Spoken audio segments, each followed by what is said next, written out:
juste d'annuler le mariage de ma fille qui devait se passer ce mois de juillet. Elle avait 15 ans quand elle a rencontré ce garçon. Ils étaient jeunes tous les deux, amoureux, puis ils sont décidés de se marier. Quand elle me l'avait dit, elle me l'a raconté, je lui ai dit, ma chérie, tu es encore jeune, c'est pas possible, c'est impossible, enlève ça de ta tête. Insisté. Après, je me suis dit, allez, bon, pour finir, pourquoi pas, ils sont jeunes, on va voir le garçon, on va voir la famille, mais n'oublie pas, tu finis tes études. Puis, j'ai dû parler à son papa, lui aussi de son côté, il trouvait ça pas possible, elle est encore jeune, 38, elle a 17 ans, elle tient toujours à lui. Pour finir, on a dit, pourquoi pas, allez, on va voir la famille. Famille très modeste, on n'a rien à dire. Le convenu par faire le henna.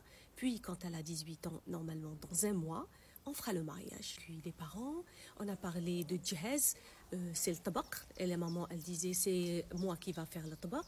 Et pour la dot, on a convenu, la dot, ma fille, elle a choisi une parure en or modeste. De mon côté, j'ai fait le nécessaire, j'ai organisé la fête, le henna, acheté ce qu'il fallait, une belle tenue pour ma chérie. Tout était prévu que le jour de henna, la maman vienne avec tabak et bien sûr la parure. Elle était là, on était heureux, ma fille la coiffeuse, maquillage, on était heureux, tout allait bien. La belle-mère, elle est rentrée avec un tabak, je vous dirais, comme ça. On s'est regardé, on s'est dit, mais c'est quoi ça?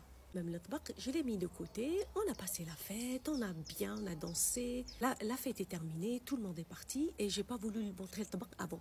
Je voulais le garder et le voir avec mes sœurs. Après, j'ouvre le tabac et je vois quoi? Quelques petites bricoles qui viennent de Shein. C'est vrai, je ne suis pas exigeante.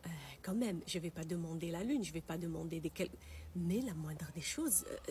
J'ai regardé ma sœur, on s'est regardé, on s'est dit mais c'est pas possible. On est de la même région, de la même communauté. Normalement, on sait très bien ce que c'est le tabac. Je lui ai laissé le choix de préparer le tabac, mais je pensais quand même qu'elle allait faire un petit effort. La fille était là, elle-même, elle était choquée.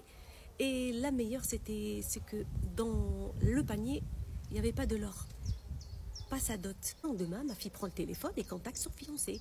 Et elle lui dit, il est où l'or? Et c'est quoi ce tabac? On n'a pas parlé de ça. Tu m'as fait honte devant ma famille. Là, il lui balance directement, espèce de petite ingrate. Il l'a bloqué. De ma part, j'ai essayé d'arranger les choses. Pour finir, on a dû annuler le mariage de ma fille parce que monsieur n'était pas à la hauteur. Il n'a pas ramené la dot comme il l'a promis, algérienne. Et nous, quand on fait le tabac, on le fait bien.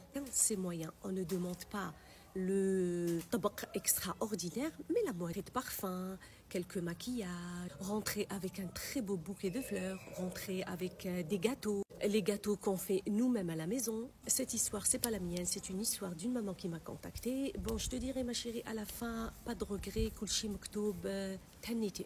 Mon dernier message à ta fille, je lui dis, ma chérie, c'est une expérience douloureuse pour ton âge, mais tu finiras plus tard, ma chérie, plus tard, tu finiras par dire, Alhamdoulilah, je suis pas tombée avec ce genre de...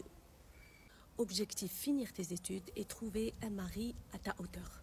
Moralité de l'histoire, quand on n'est pas capable de se marier, on fait rien, on ne promet rien, on travaille, on bosse, puis on prépare.